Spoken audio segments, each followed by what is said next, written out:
So in 'n nuwe jaar is daar amper 'n stuk nuwe energie in die lug.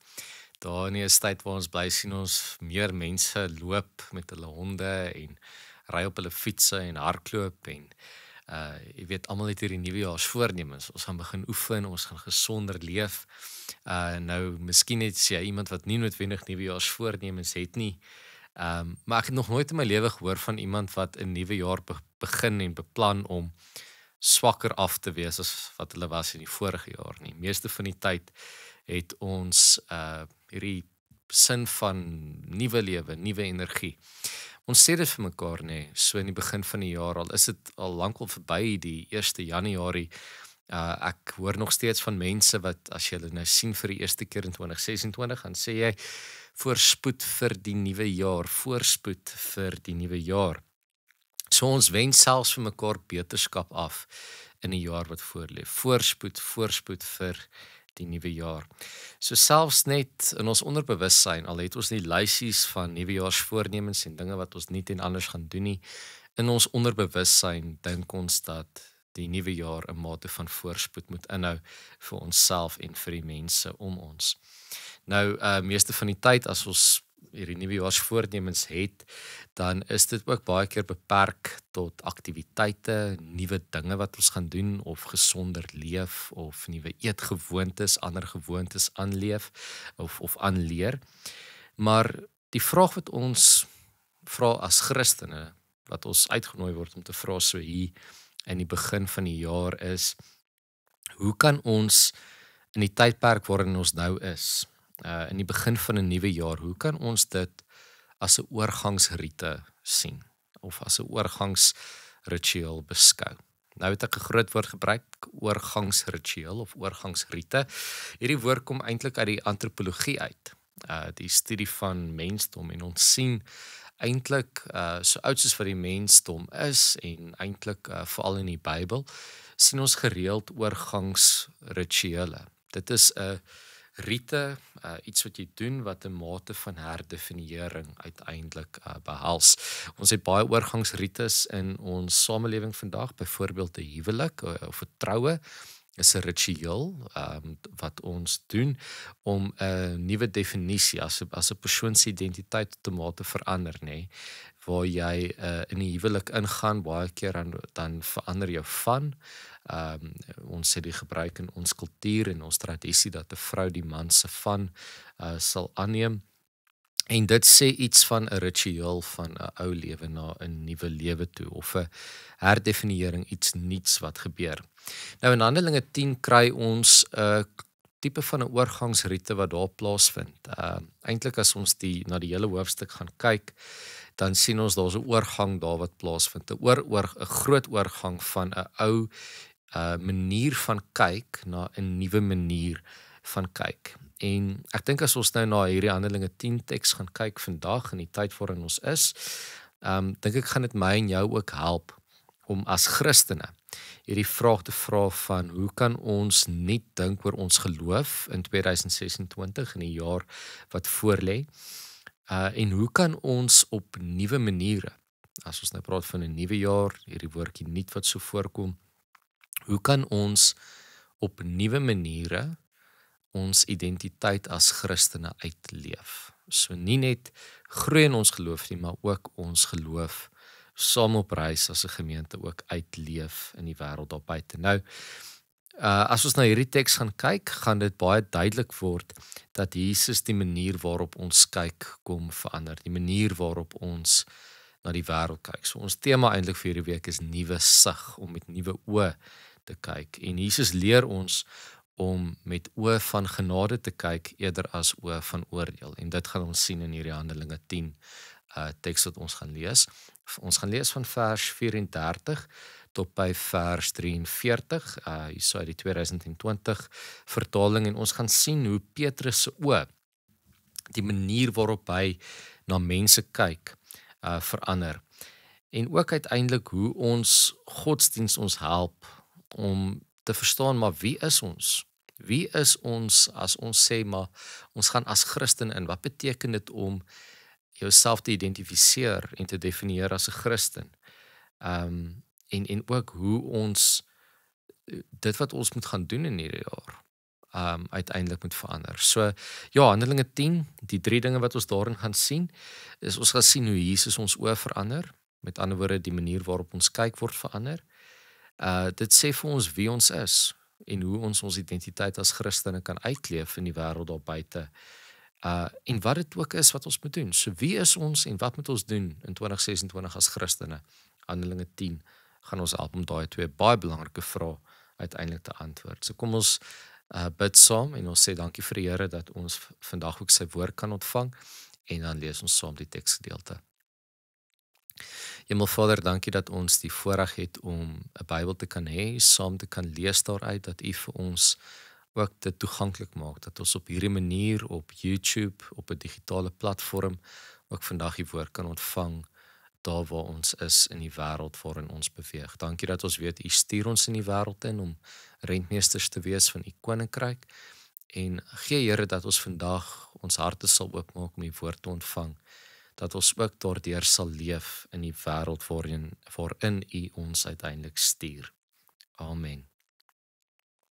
Petrus het toe begin praat en gesê, ek besef nou werklik dat God niemand volgens sy uiterlike beoordeel nie, maar dat die mens wat ontzag vir hom het en doen wat reg is, uit watter nasie hy ook mag wees, vir hom aanvaarbaar is. Dit is die boodskap wat hy vir die kinders van Israel gestuur het, toe hy die evangelie van vrede wat deur Jesus Christus gekom het verkondig het. Hy is die Here van alle mense. Julle weet wat dwars deur Judea gebeur het. Dit het begin in Galilea, na die doop wat Johannes verkondig het. Hoe God Jesus van Nasaret met die Heilige Gees en met krag gesalf het. Hy het die land deurreis, goed gedoen aan almal wat onder die mag van die duiwel was, genees omdat God met hom was. Ons is getuies van alles wat hy in die land van die Jode en in Jerusalem gedoen het, maar hulle het hom omgebring, deur hom aan 'n kruishout op te hang. Vir hom het God op die 3de dag opgewek en beskik dat hy verskyn, nie aan die hele volk nie, maar aan getuies wat vroeër reeds deur God aangewys is. Aan ons wat saam met hom geëet en gedrink het nadat hy uit die dood opgestaan het. En hy het ons beveel om aan die volk te verkondig en kragtig te getuig dat dit hy is wat deur God aangewys is as regter oor die lewendes en die dooies. Oor hom getuig al die profete dat elkeen wat in hom glo, deur sy naam vergewing van sondes ontvang. Nou hierdie is 'n baie belangrike hoofstuk in die Handelinge boek. Lukas Handelinge is eintlik 'n eenheid wat ons saam moet lees. Die Lukas Evangelie, selfde outeur wat ook vir ons Handelinge gebring het. Nou, as ons gaan kyk na die groter Handelinge teks, verskyn hierdie gedeelte eintlik voordat Paulus op die toneel kom. En ons het nou net eintlik die middelste gedeelte van hierdie hoofstuk gelees. Dit is nogal 'n lang hoofstuk, maar ek wil jou eintlik uitnooi om na die volle gedeelte te kyk, ook in hierdie week in jou persoonlike Bybelstudie, die volle hoofstuk 10 te lees. En dis wonderlik as mense teks meer as een keer lees, hoe mens ander dinge raak sien in die gedeelte. Nou, die groter prentjie van dit wat hier gekommunikeer word in Handelinge is eintlik 'n groter oorgang wat hierdie Petrus bediening, noem dit nou maar Petrus bediening, maar ons het tot dusver nog gehoor van Petrus en Johannes en Filippus en hoe hierdie mense beweeg het en die evangelie verkondig het. Dan sien ons hier 'n toneel wat afspeel van 'n Romeinse soldaat, 'n centurion. Hy sien in 'n visioen dat hy na Petrus toe moet gaan. Hulle gaan na Petrus toe, daar waar hulle hom in Joppe kry, en Petrus gaan dan terug na die centurion se huis toe. Wat gebeur is, Petrus ontvang hierdie visioen van 'n tipe van 'n laken met 'n klomp verskillende diere op, en God sê vir hom hy moet van dit eet. Hy sê dan nee, hy gaan nie eet wat onrein is nie, en dan sê God vir hom, wat ek rein verklaar het, mag jy nie as onrein verklaar nie, en hy aanvaar dit en hy eet dit. Nou, daai was eintlik 'n oorgangsrite, 'n oorgangsritueel van 'n ou manier van leef na 'n nuwe manier van leef. So wat verander het daar is Petrus se manier van kyk. Hy kyk nie meer na hierdie goed as onrein nie, maar hy kyk met dit met nuwe oë. God gee vir hom nuwe oë. Jesus kom maak sy sig nuut sodat hy met nuwe oë kan kyk na hierdie dinge. En hy besef dan wanneer hy by die centurion se huis kom, en dit is wat ons dan van lees in vers 34 en 35, is hy besef wat daai visioen beteken het. Dat God niemand volgens sy uiterlike beoordeel nie, maar dat die mens wat ontzag vir hom het en doen wat reg is, uit watter nasie hy ook mag wees, vir hom aanvaarbaar is. So feitelik het sy manier van kyk, die manier wat hy kyk na hierdie centurion, het nuut geword. Jesus het sy oë nuut gemaak. En dan sien ons daarna hoe Paulus dan op die toneel kom. En interessant ook genoeg, as ons na Paulus se bekering kyk, dan verander sy oë, nê? Hy kan vir 3 dae nie sien nie, en hy kry feitelik metafories nuwe oë, hierdie nuwe manier om deur die oë van Jesus na die wêreld te kyk.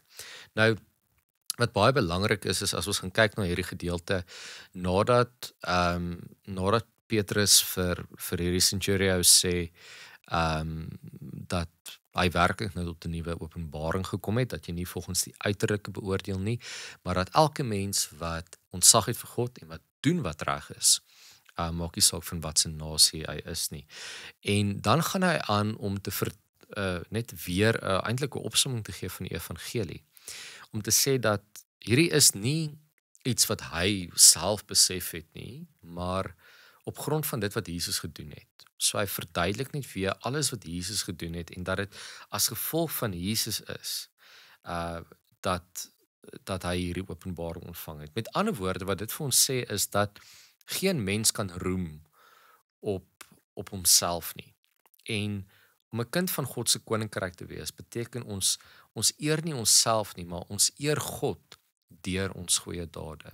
So wanneer ons na hierdie teks toe kom, of hierdie teks na ons toe kom in hierdie tyd, en ons uitdaag in die manier wat ons kyk, en ons sê ons wil 'n voorspoedige 2026 hê, en in hierdie jaar ingaan met nuwe energie, en dinge nuut en anders doen, dan is die uitkoms daarvan vir ons as Christene nie om onsself te verhef en te roem op onsself nie, maar om te sê, maar die goed wat ons doen ons om God te eer, om ontzag te hê vir hom, en om te doen uiteindelik wat reg is, om hom te verheerlik, nie om onsself te verheerlik nie.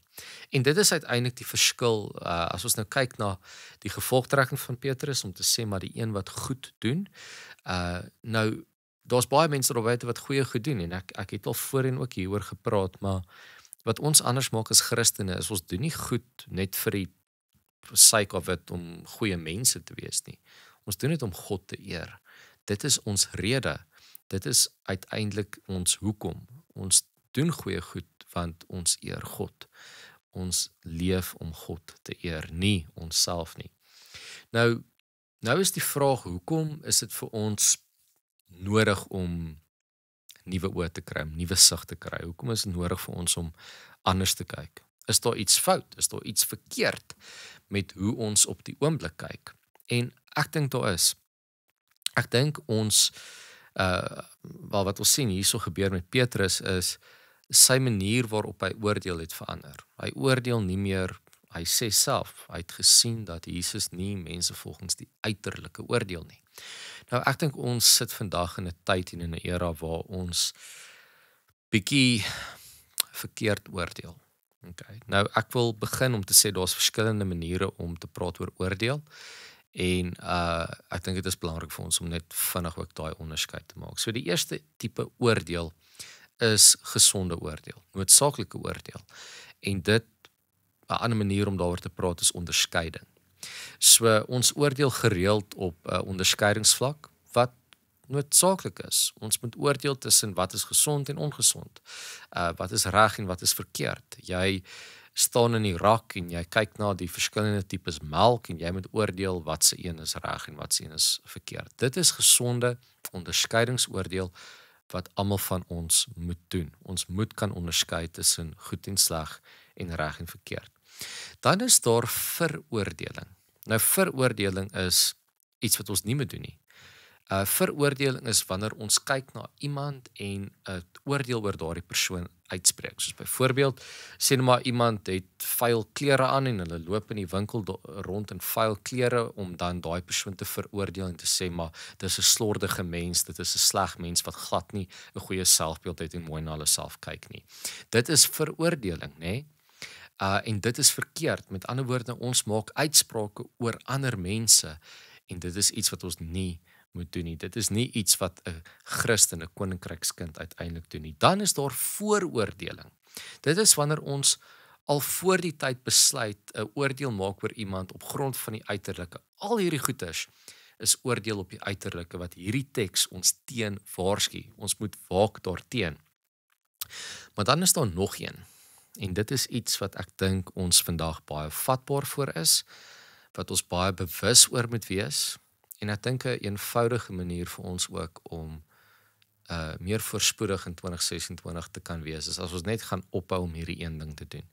En dit is om kritiek te gee. Ons het geweldig krities geword in die tyd waarin ons leef. Ons is half geleer en geprompt om krities te wees. Wanneer ons gaan eet by 'n restaurant, dan is ons van die begin af sal ons nie net vertel van wat ons ontvang het nie, maar vertel van hoe was dit? Wat was ons ervaring daarvan? Of wanneer ons 'n fliek gaan kyk, ek was nou die aand te kuier ons met 'n vriend wat 'n nuwe fliek gaan kyk het en daar was net kritiek gelewer oor die fliek. Wat was goed en wat was sleg? Wanneer ek sê kritiek, dan bedoel ek nie net om krities te wees in terme van net slegte goed te sê nie, maar ons gaan amper met hierdie ingesteldheid en alles in van ons beoordeel dit, nê. En die navorsing wys vir ons dat ons in 'n tipe van 'n evaluasiekultuur leef. Met ander woorde, ons evalueer alles. En wat gebeur in die proses is ons sit kwaliteit bo betekenis. Met ander woorde, ons reageer, ons ontvang nie. En dit is die onderskeid wat ons moet maak, is ons moet ophou om net te reageer op iets en dit te evalueer en net te sê maar was dit kwaliteit of nie, maar teruggaan na betekenis toe en te sê maar in plaas daarvan dat ek net gaan reageer, krities gaan wees, kommentaar gaan lewer op die kwaliteit of die gehalte van iets, gaan ek vra maar wat beteken dit? En dit in nederigheid ontvang in plaas daarvan om net te reageer daarop. Want wat gebeur is as ons gaan aanhou om dit te doen, dan skuif ons weg van ontvangers na regters toe. Probleem met dit vir ons as Christene is as ons sê ons kyk met Jesus oë na die wêreld, dan beteken dit ons kyk met genade oë en nie met oordeelsoë nie. Ons ontvang en genade is iets wat ontvang word, nee, jy moet dit ontvang voordat jy dit kan gee. En hoe gaan ons genade ontvang as ons net met oordeelsoë kyk? Sien, ek dink ons het die geleentheid om in die jaar wat voorlê werklik 'n verskil te maak in die wêreld waar ons klaar is, om in ons wêreld in te gaan en betekenis en waarde toe te voeg. Nie op grond van oordeel nie, maar op grond van genade. En ek dink dit vertaal na praktiese dade toe. Hierdie gedeelte sê vir ons, die een wat ontzag het vir God en wat doen wat reg is, so wat is dit dan nou om te doen wat reg is in die tyd waarin ons leef? In die eerste plek leef ons in 'n tyd waar almal vir ons wil kom vertel wat is reg en wat is verkeerd. Soveel persepsies en oordeele daar buite. Maar hierso is wat reg is dit wat Jesus gedoen het. Ons moet gaan kyk wat het Jesus gedoen, hoe het hy geleef, en dit is uiteindelik wat reg is. So ek dink ons uitnodiging uit hierdie teks uit en hiermee sluit ek af, is ons moet God se koninkryk ontvang soos 'n kind. Nie met kritiek nie met 'n kwalitatiewe evaluasie nie, maar in blydskap en in dankbaarheid. Hierdie koninkryk wat vir my en jou gekom het, afgesien van hoe ons aan die buitekant lyk. 'n Koninkryk wat nie oordeel op die uiterlike nie, maar wat kyk na wie ons is, met genade, met oë van genade. Kom ons ontvang dit En kom ons gaan gee dit. Ons kan dit beliggaam deur meer positief te wees. Daar waar ons is, by die werk, by die skool, by die huis. Wanneer mense vir ons hulle stories vertel, nie krities te wees nie, maar ontvanklik te wees. Hulle te vra en hoe dit jou laat voel. Die genade te gee om te sê, maar nie te oordeel nie, maar ook die genade van tyd, nê. Ons is baie selfsugtig en synig met ons tyd. Ons kan baie maklik genade beoefen deur net meer van ons tyd vir mense te gee.